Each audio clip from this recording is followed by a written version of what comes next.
Sir, record के लिए सबसे पहले आपका नाम और क्या करते हैं आप? सर, मेरा नाम अशोक कुमार है। मैं assistant professor in geography degree college Dharamshala में कार्यरत हूँ। सर, एक छात्रा थी धर्मशाला कॉलेज की पल्लवी, उसकी मृत्यु हुई है और उस मामले में जो है आपके ऊपर कई गंभीर आरोप जो है वो लगे हैं। उस संबंध में आपका क्या कहना है?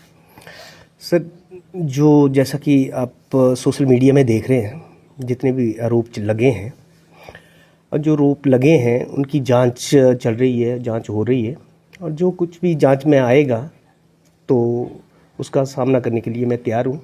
अगर मैं दोषी ठहराया जाता हूँ, जो भी सज़ा मेरे को मिलेगी मैं उसके लिए तैयार हूँ, और उस लड़की के लिए भी न्याय मिले जिसने कि अगर इस चीज़ को बोला है कि मेरे मतलब इस तरह से मेरी मृत्यु हुई है, तो उसकी आत्मा को भी शांति मिले।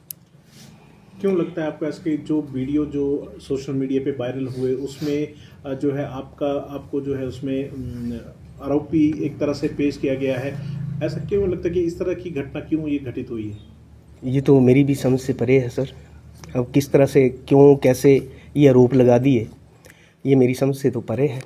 अब पता नहीं उन्होंने किस बेस पे लगाए होंगे। जो जांच आएगी उस जांच में पता चल जाएगा सर। आप के ऊपर और जो कॉलेज की 3 अन्य छात्राएं उनके ऊपर एफआईआर दर्ज की है पुलिस ने, जी। तो आपने इस मामले में एंटिसिपेटरी बेल आपने अप्लाई किया था, आपको मिल चुकी है? कब से मिल चुकी है सर। कहाँ से आपको ये बेल मिली? कौन से कोर्ट में आपने? सेशन कोर्ट धर्मशाला जी।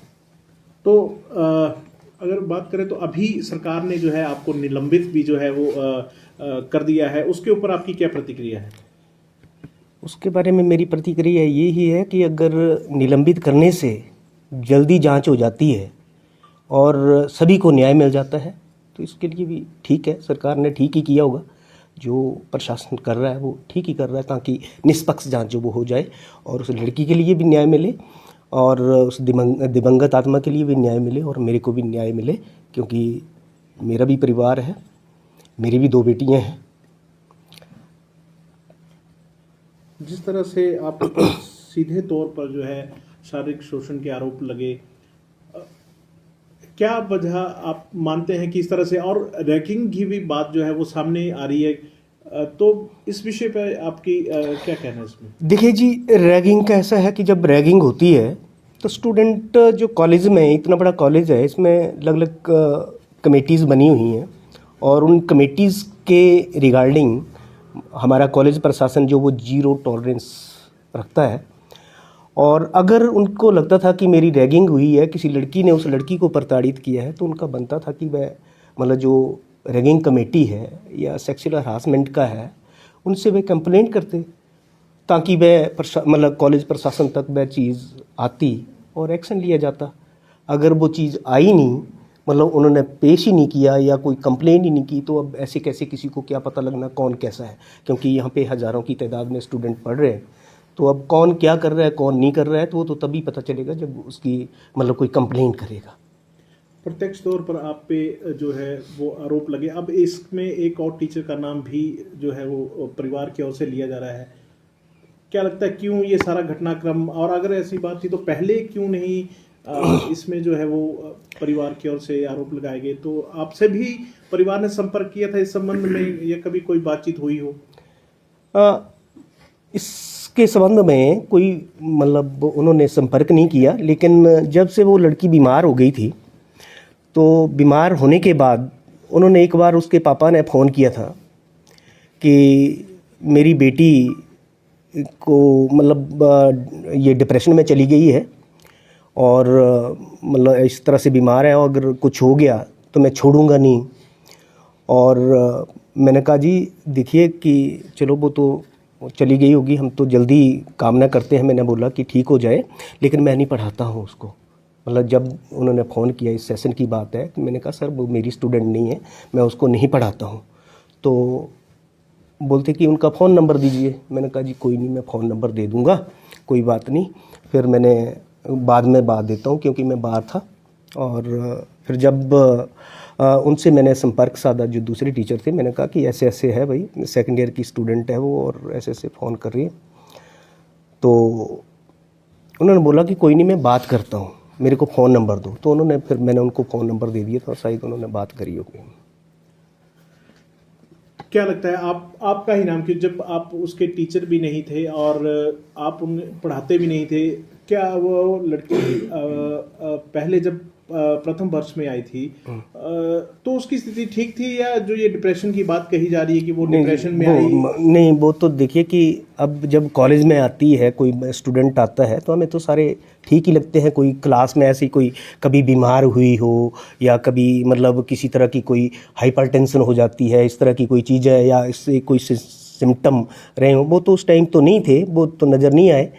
तो मतलब उस टाइम तो नहीं थे। लेकिन अगर जहाँ तक कि आप मेरे से ये पूछ रहे हैं कि आपका ही क्यों नाम है, तो मुझे लगता है कि वो रिज़ल्ट जैसे निकला था फेल हो गई होगी, तो उसको टेंशन होगी। और टेंशन की वजह से मतलब जब उन्होंने पूछा था कि मेरे को अगली क्लास में एडमिशन लेने दीजिए, तो हमने सिर्फ इतना ही कहा था कि बेटा ऐसे नहीं होता, एज़ पर नॉर्म आपको जो वो फर्स्ट ईयर में ही एडमिट होना होगा या डिमोट होना होगा। जैसे ही आप बात कर रहे हैं रिवैल्यूएशन की, तो जैसे रिजल्ट रिवैल्यूएशन का आ जाएगा तो आप ऑटोमेटिकली प्रमोट हो जाएंगे। आपके कोई पैसे नहीं लगेंगे, ना तो डिमोट होने के लिए लगेंगे, ना तो प्रमोट होने के लिए लगेंगे, अगर आपने फीस वगैरह अगर जमा करवाई होगी तो। सर, इस दौरान जब लड़की जो है अगर प्रथम वर्ष में फेल हुई थी तो री एडमिशन के लिए आपसे भी बातचीत हुई थी या नहीं, बिल्कुल नहीं, इसके एडमिशन के लिए कोई बातचीत करने की ज़रूरत नहीं होती, ऑनलाइन सब कुछ होता है सर। आपसे मुलाकात कब हुई थी लड़की की, अगर बात करें? स्पेशली कोई मुलाकात नहीं हुई, कोई बात ही नहीं हुई मेरी उनसे। कभी छात्रा आपके पास आई हो किसी काम के संबंध में? नहीं, बिल्कुल नहीं, किसी भी काम से संबंधित नहीं आई। आपने एंटीसिपेटरी बेल के लिए कब अप्लाई किया था, और अभी कितने समय के लिए आपको एंटीसिपेटरी बेल जो है वो मिली है? अभी जब तक कि नेक्स्ट मतलब हियरिंग नहीं हो जाती है तब तक के लिए तो है। फिर जब भी जो भी उन्होंने आरोप लगाए हैं तो उन आरोप के मुताबिक जो भी होगा वहाँ पे कोर्ट में मतलब जो न्याय मतलब कोर्ट में होगा, आगे की क्या प्रोसीडिंग है, अब न्यायालय की क्या क्या चीज़ें होती है, अब इसके बारे में मुझे भी पता नहीं, मैं भी ज़्यादा नहीं इसके बारे में नॉलेज रखता हूँ, तो इसके बारे में मैं नहीं बता सकता। तो अभी पुलिस ने जो है आपसे जांच के संबंध में संपर्क किया है? आपकी पूछताछ को लेकर कोई बातचीत पुलिस ने आपको बुलाया था? नहीं, अभी तो नहीं बुलाया, लेकिन जब भी बुलाएंगे तो मैं इसके लिए तैयार हूँ। और मैं मतलब 24 घंटे तैयार हूँ कि जब भी प्रशासन मेरे को या पुलिस बुलाएगी तो मैं तैयार हूँ, मतलब ताकि जल्द से जल्द जो वो मतलब उसकी जांच हो जाए और बच्ची को भी न्याय मिले, जो उस दिवंगत आत्मा को भी न्याय मिले और मेरे को भी न्याय मिले, मतलब ताकि जल्द से जल्द काम हो सके। जिस प्रकार अब सोशल मीडिया पे जो है आपको टारगेट किया जा रहा है अभी, क्योंकि मामला अंडर ट्रायल है, तो ऐसे में आप क्या अपील करना चाहेंगे कि पहले ही जो है एक तरह से दोषी करार दिया जा रहा है आपको, तो आप क्या कहना चाहेंगे इस मसले पर, क्या अपील करना चाहेंगे? देखिए कि जैसे अभी चला है, जैसे जैसे आगे का जो जो चीज़ें होती जाती हैं तो उसके मुताबिक ही होगा ना जी, अपील वगैरह जो भी होगी तो क्या क्या डिसीजन आते हैं तो उसके मुताबिक ही आगे की कार्रवाई जो होगी।